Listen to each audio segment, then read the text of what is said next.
Good morning, ladies and gentlemen. Welcome to the Catalyst webinar series presented by the Education Committee for the Southern California PGA.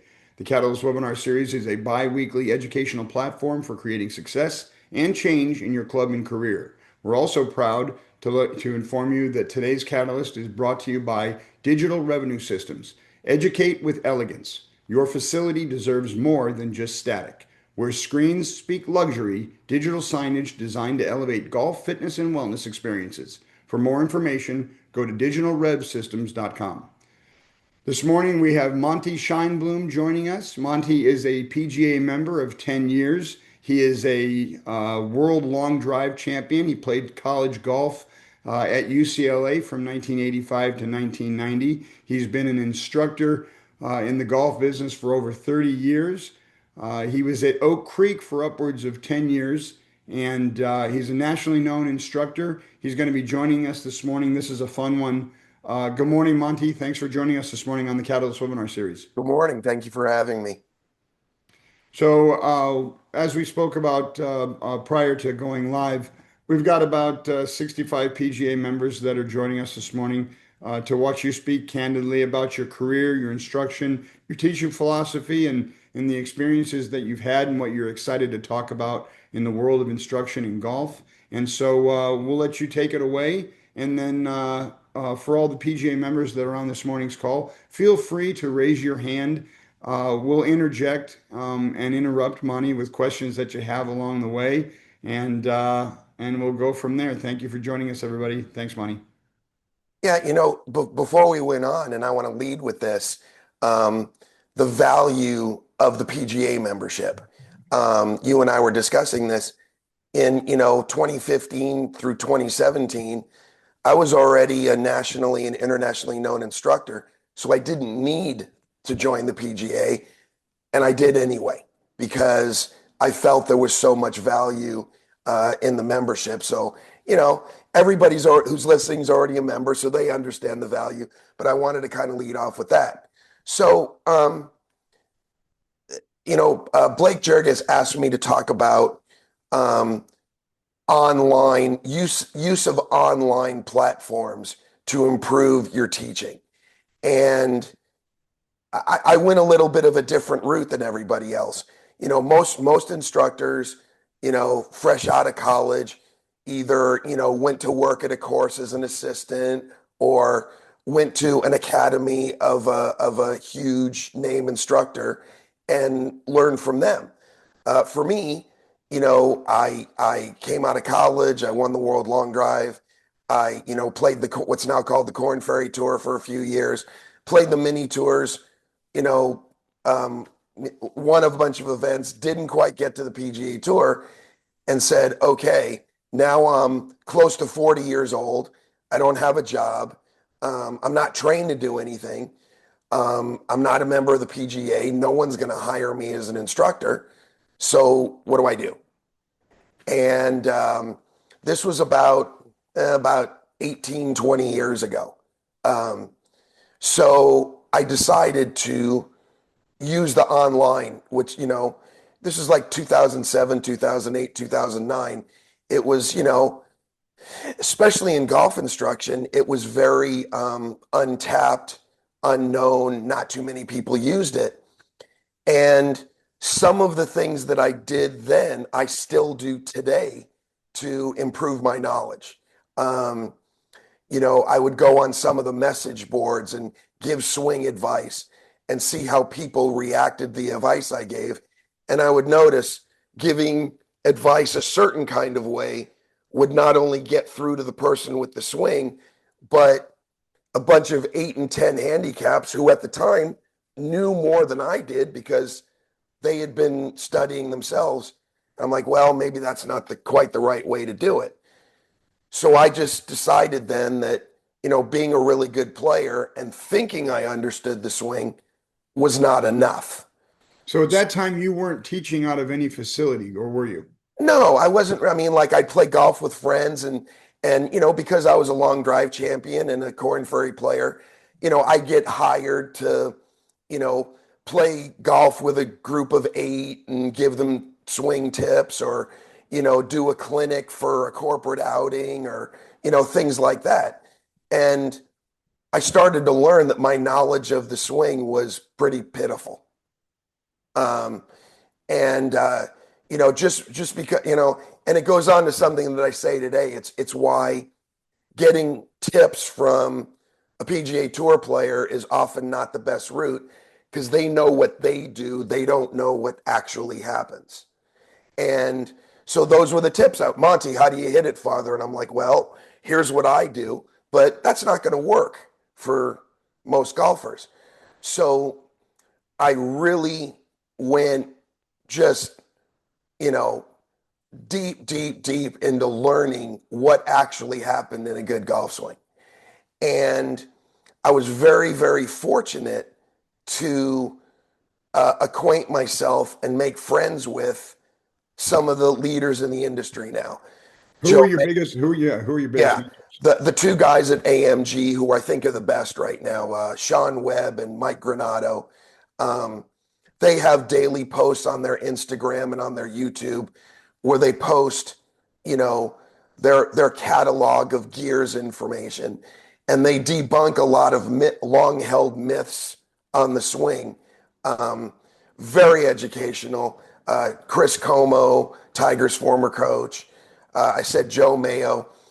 A name that not a lot of people know, who's so excellent, I can't even begin to tell you how good his information is, Liam Mucklow. He just did a study recently within the last 18 months that totally destroyed the old myth about gripping the club like a bird in an open toothpaste tube. And he was really this is how intelligent these guys are, and why their information is so good. And all of the guys I mentioned do things exactly this way. One would think if you were measuring how firmly someone gripped a club, you would just do it. Well, these 100 tour players gripped it with this much force. These 20 handicaps gripped it with this much force. 5s, 8s, 12s, 1s, 2s, whatever. And then you'd have your data. But Liam was really, really smart and astute. He measured everyone's max grip pressure first, understanding that people have different strength in their hands. And then the data he produced was percentage of max. So, and what he found is that elite golfers, college golfers, PGA Tour players, LPGA Tour players, +3s at the local club, all grip the club about 60 to 70% of their max. And during the swing, increased it. When you say max, you mean the maximum amount of pressure they could put on Correct. the grip? Correct. Like as hard as they can. As hard as they can. Exactly right. And he found that elite golfers were around 60 or 70% of their max. And the higher the handicap got, there's of course always outliers, but the higher the handicap got, the lighter the grip pressure got. So elite golfers were increasing their grip pressure during the swing from about 60 or 70% to about 70 or 80%. So they were keeping it pretty constant, increasing it by 10%. Whereas like big time slicers grip it at 20% and increase it to 90%. So that's a 70% increase. And so, I kind of had stumbled upon that before I saw the data, but that golfers grip it too light, but that data confirmed it. And what I found is when you study what all of these guys who do intensive research on the swing, is a lot of my long-held beliefs as a player were incorrect. And all of the guys I mentioned are really, really forthright with their information. If you go to one of their channels and they say something and you go, like if you go to the AMG guys and say, guys, I understand what you're saying. You measured this, you measured tour players, you measured high handicappers, you have thousands of measurements. This kind of goes against what we thought for a long time. And why is this important? And they'll tell you. Um, and even now, at my advanced age and what I think is an advanced education level, I still seek out information daily, even down to, some guy I don't know will show up on my feed and he'll say something and I'll go, you know what? I explain that differently. And that's a much better way to explain it than the way that I explain it. So, I probably spend far too much time on social media, but the daily education is so valuable in helping my students. Um, and and 5 years ago, I thought I knew as much as anybody. And 5 years before that, I thought the same. And as each 5 year period progresses, I look back at 5 years ago and I'm like, well, I knew a lot, but I didn't know very much. And 5 years from now, I expect to look at today and go, you know what? I really knew a lot, but I don't know near as much as I know now. So that, the education that we do, with the PGA sections and the nationals, it's great. It's fantastic, but you can't possibly take it all in a few seminars that you attend, in a few webinars, going out there on social media, finding the smart people and engaging with them, even if it's just silently, is really, really important because they discover new things about the swing every day that make it easier to communicate to the student. And like I said, even though I think I know everything already, something new pops up every day. I'm like, wow, I had no idea. So, and um, I think so many great instructors, they're awesome. They do a great job. Still would be just incredulous with how much good information there is out there that they don't know that could help their teaching. It seems like you have a uh, go to the effects and work back to the cause kind of approach. I mean, you didn't grow up at private country clubs. You were taught how to play golf by novice golfers. Can you Yes. talk a little bit about the formative learning years in terms of how you developed as a golfer from a young player? Well, my dad was a Major League Baseball player. Played for 10 years, played for the Angels, was an all-star in 1972, learned about hitting from Ted Williams, who was his manager one year. My dad never got better than an 18 handicap, hit the ball a mile because he was a baseball player, and I learned how to play golf from him. So, not going to learn a whole hell of a lot from an 18 handicap. And then, but I became pretty good. I became good enough to play in college. Um, but as I got to the professional level and looking back on it, not being more educated was the main reason why I never got to the next level and never got my tour card. There were some very simple ideas that I had no idea about, and that affected me negatively as a player. So, in 2000, starting around 2008, I tell you what, I'm not saying this to be funny or to make a point here. In 2008, I knew less about the golf swing than the average 8 or 10 handicap. There was a line from the Tom Cruise movie Days of Thunder when they were asking him about building a car. And he goes, I have no idea. They put me in a car and said drive, and I could drive. Same thing was me with golf. I had no idea about anything. They handed me a golf club and a putter, and they said hit it far and put the ball in the hole, and I could do that. And I didn't know how ignorant I was until I started to search out the information. Well, you speak volumes to, you'd mentioned that you think you spend too much time on social media, but where you're gathering information, that's where all the information is now. You talk about, you had sent me a text yesterday about Reddit and other online forums. A lot of PGA members don't use Reddit as a data collection source for golf instruction. Can you talk a little bit about how you pull from that, how you dig for that, Oh, and it's how you use it?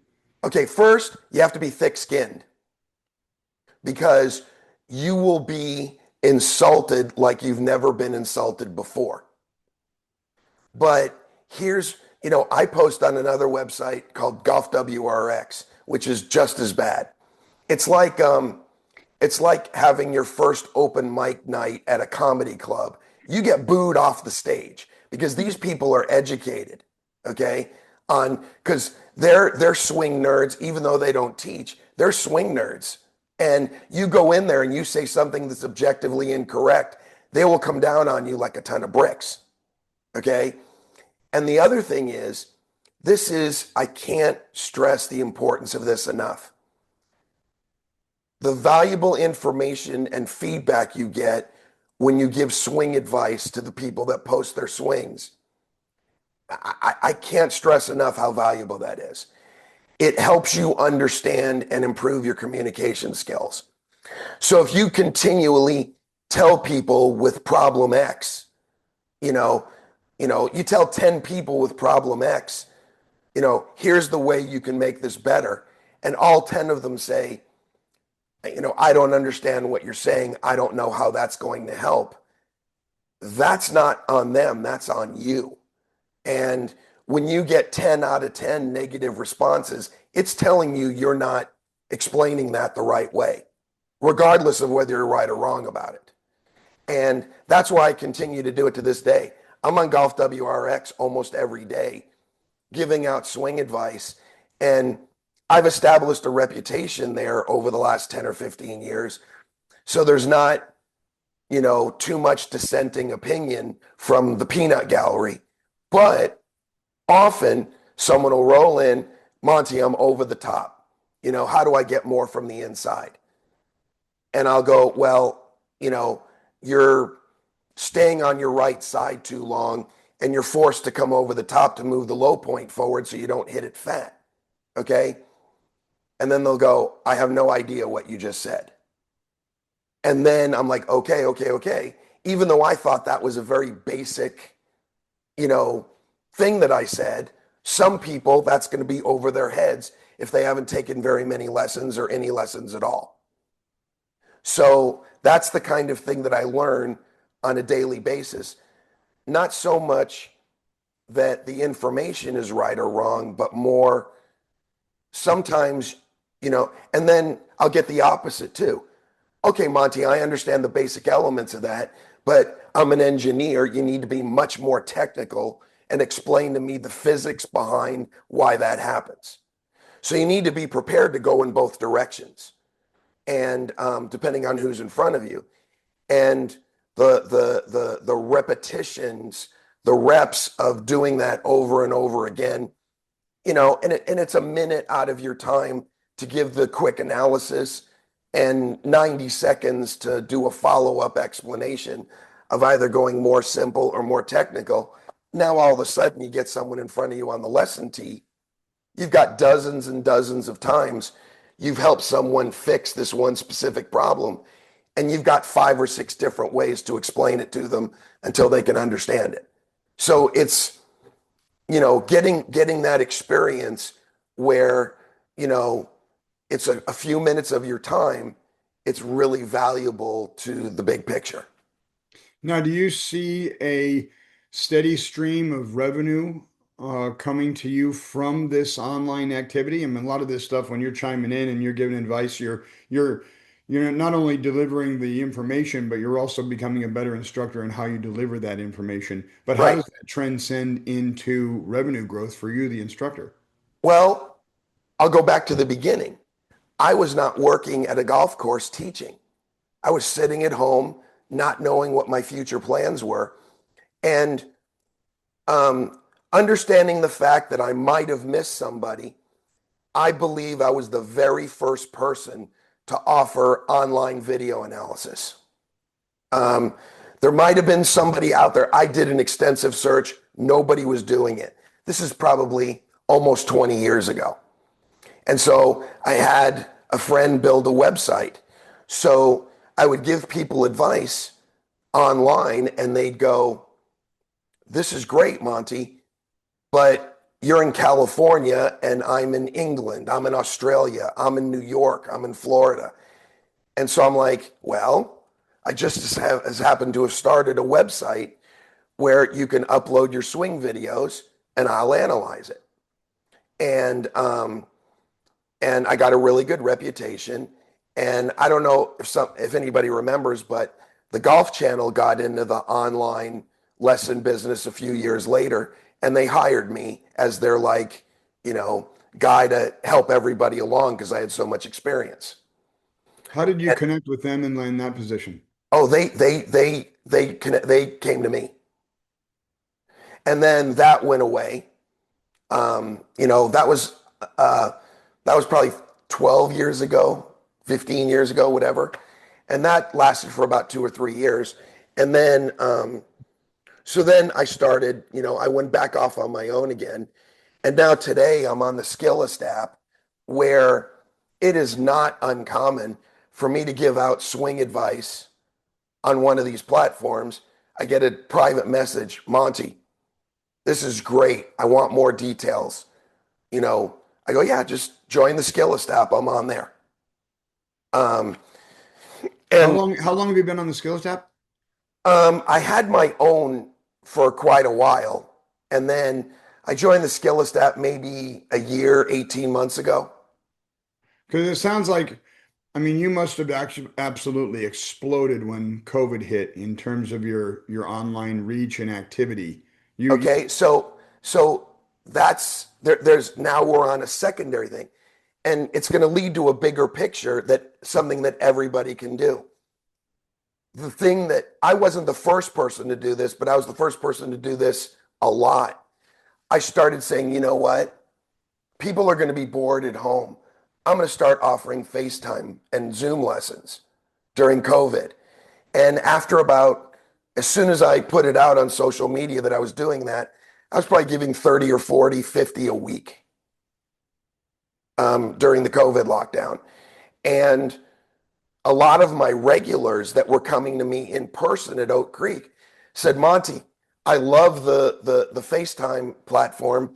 Would you be offended if I just continued with that instead of coming to see you at Oak Creek? Because I'm very busy. I've got a job. I got a family. It's easier for me to just step into my backyard and get on with you for a half an hour, 45 minutes than driving to Oak Creek a half an hour, taking an hour lesson, and then a half an hour back." And I'm like, why would I be offended? You know?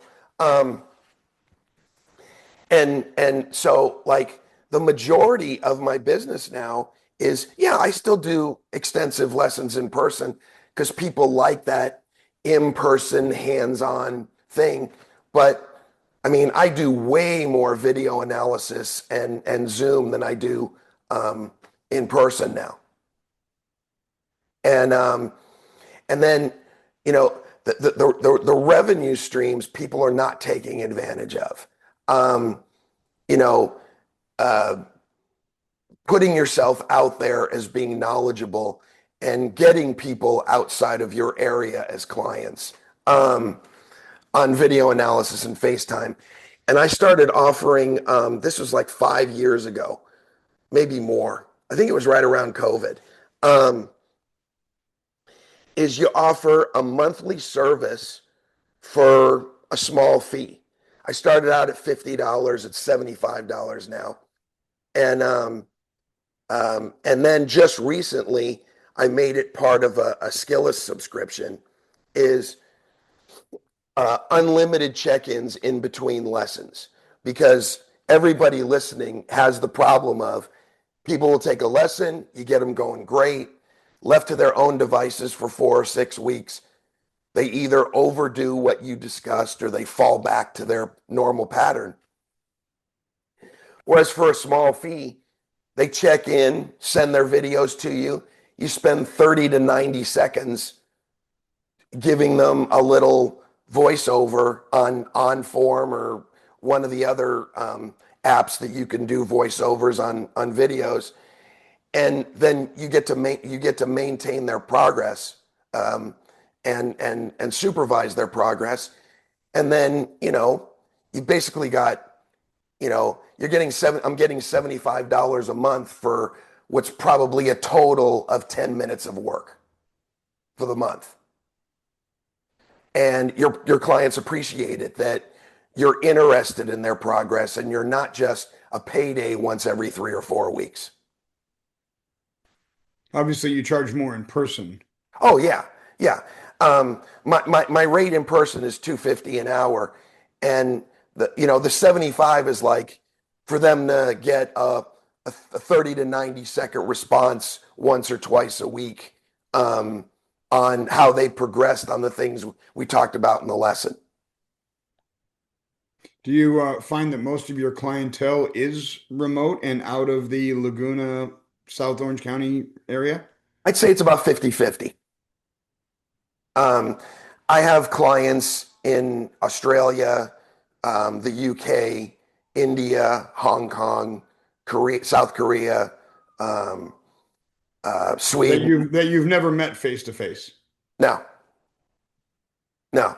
I have one guy from Australia that he comes here once a year, and we spend a half day once a year, and then the rest of the year he does skillist lessons. So being on the front lines of this, where do you see it going in the next 2 to 3, 5 years? My the one thing that I'm intrigued by is how AI is going to be used. A lot of people are saying, AI is going to improve to the point where instructors aren't needed anymore. And I'm like, obviously this is maybe wishful thinking on my part, but I can't conceive in my head where some of the things the nuances AI won't be able to overcome. Maybe I'm wrong. Give an example of the nuances you refer to. Well,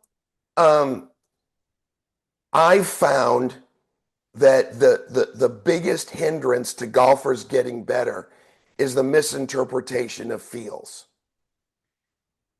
So just a basic elementary example, you've got a guy who hits big blocks and pull hooks, and you put him on the TrackMan and it shows his path is 9 degrees in to out.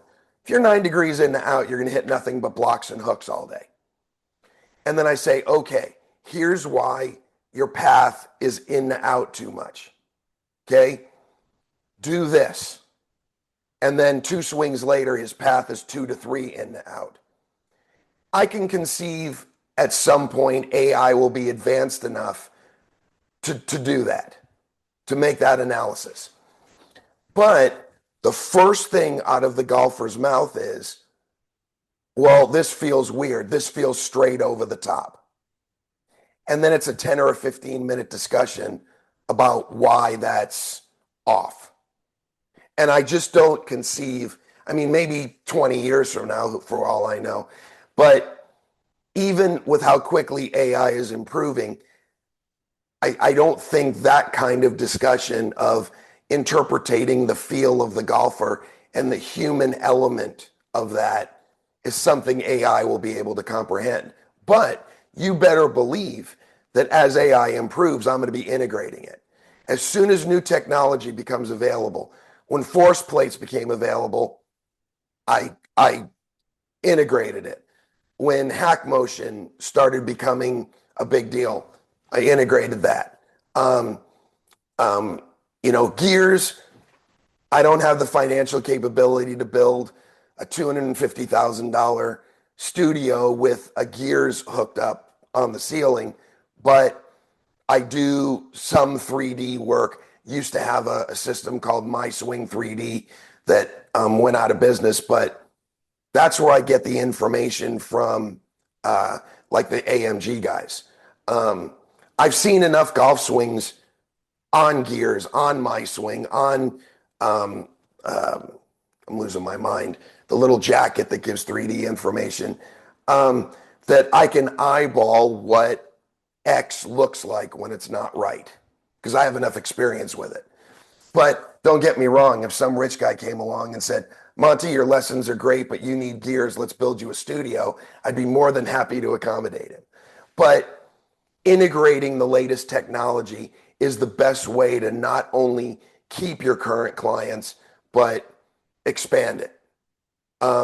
Because if you're, and I have to be transparent here, it is not uncommon for me to have discussions with very famous instructors who have been around a long time that'll say X, and I'll say, well, excuse me, a little bit of a cold. I hear what you're saying, but look at some risk graphs, and you'll see that that's not actually what's happening. And then the response will be, I've been teaching golf and making people better for 40 years. I don't need to look at a risk graph to know what's happening. That is the kind of attitude that will kill your teaching business. And then the other extreme is overwhelming people with technology. You don't want to do that either. Most of the technology is for you, the instructor. And then the analogy I always give is, the average person doesn't know how to read an X-ray or an MRI. Those things are for the doctor. And the doctor will tell you all the technical details of your injury, and then you just get that blank look on your face, and he goes, you're fine, you have a sprained knee, rest it and ice it. So he takes all of the information and all the technical and then dumbs it down for the layman and says, you know what, here's all you need to know, get this done. And that's what technology allows you to simplify the information for the client. With the convenience of information and instruction, and just the game has come along. We still have a long way to go, but the game has made huge strides in how accessible it is to the masses. So much so that there's so much talent out there now. Who are you rooting for in terms of future heroes in the game, and how are they going to become those heroes? Honestly, I'm this guy. I like all of them. They all have, except for maybe Patrick Reed. Um, uh, uh, You're not but alone on that one. yeah, you know what? They all have something to offer. And so, like, the guy that I changed my mind on was Bryson DeChambeau. When he first came out on the tour, and, I know some people that had experience with him, he was a bit of a, what. And somebody got a hold of him, and I got to give him credit. He completely changed his image to now everybody loves him. And I have to give him credit for that. And and I told people 30 years ago, I said, my game is too raw. That's why I'm not succeeding. It's not because I can't putt or hit wedges or chip. I never learned how to play the right way because I was a baseball player. I didn't start really playing golf for real until like my junior year of high school. So I got a late start. And, when I was playing on the Korn Ferry Tour, it was obvious to me. I was more skilled than everybody I was playing with, but they knew how to play golf much better than I did. And, but I told everybody, everyone's like, Monte, you just hit the ball too far. Fairways and greens, that's the way you succeed. And I'm like, well, I hear what you're saying, but the future of golf is going to be the guys who hit it far and are able to manage it are going to dominate. And, I have to be, a little bit immodest and say I was right. Hitting the ball farther, another one of the long time, drive for show, putt for dough. Statistically, that's been shown to be completely wrong. Yeah, you got to be a good putter too, but the guys that make all the money are the ones that hit it far. And so, That's where technology has come in. Now, for 100 years, we were guessing on what created clubhead speed. Fire the hips, get the hips as open as you can, hold the lag. Those were some of the common teaching narratives for a century. And modern technology has shown us that those are not the speed producers. And it's really, really simple when you study the technology to see, well, this 12 handicap is swinging at 95 instead of 102 because he's not taking advantage of X, Y, and Z. And then, there's going to be a new technology within the next 5 to 10 years, probably sooner the way it develops. And it's going to measure muscular effort in a golf swing. And when that becomes available, it's going to make golf instruction so much easier. And here's why. The more and more I've discussed it with some of the aforementioned names, the more we agree that an elite golf swing that we watch on TV is easier to perform physically than all of the myriad of nonsense that you see on the lesson tee and on the driving ranges, which is why everyone looks and feels so herky-jerky, and it looks like all the pros have effortless power because they're not wasting a lot of motion. It's more economy of motion.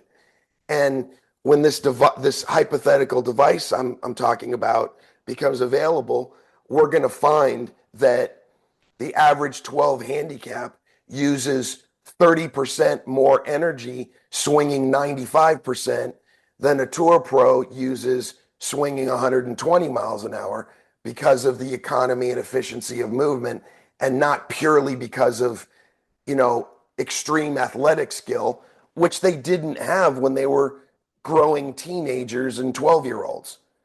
But they all kind of stumbled on the same general movements in the swing because from 60 hours of practice a week, they found out what was the easiest way to do it.